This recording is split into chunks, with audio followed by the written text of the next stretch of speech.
ଅଡବା ପୋଲିସକୁ ବଡ଼ ସଫଳତା, ବାସ୍ତରୀ 5 ଲିଟର ବେଆଇନ ମଦ ଜବତ, ଜଣେ ଗିରଫ।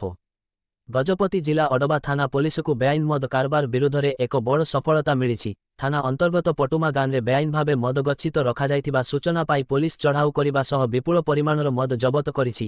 ଏହି ଘଟଣାରେ ଜଣେ ଅଭିଯୁକ୍ତଙ୍କୁ ମଧ୍ୟ ଗିରଫ କରାଯାଇଛି। ମିଳିଥିବା ସୂଚନା ଅନୁଯାୟୀ ଅଡବା ଥାନା ଅଧିକାରୀ ସନ୍ତୋଷ କୁମାର ବିଶୋୟୀଙ୍କ ତତ୍ତ୍ୱାବଧାନରେ ଏବଂ ଏକଜୁଟିଭ ମାଜିଷ୍ଟ୍ରେଟଙ୍କ ଉପସ୍ଥିତିରେ ଏହି କାର୍ଯ୍ୟାନୁଷ୍ଠାନ ଗ୍ରହଣ କରାଯାଇଥିଲା। ଆଇ ପ୍ରସନ୍ନ କୁମାର ପରିଡ଼ାଙ୍କ ନେତୃତ୍ୱରେ ପୋଲିସ ଟିମ୍ ପାଟୁମା ଗ୍ରାମର ମୁନା ବିଶୋୟୀଙ୍କ ଘରେ ଚଢ଼ାଉ କରି ତଲାସି କରିଥିଲା।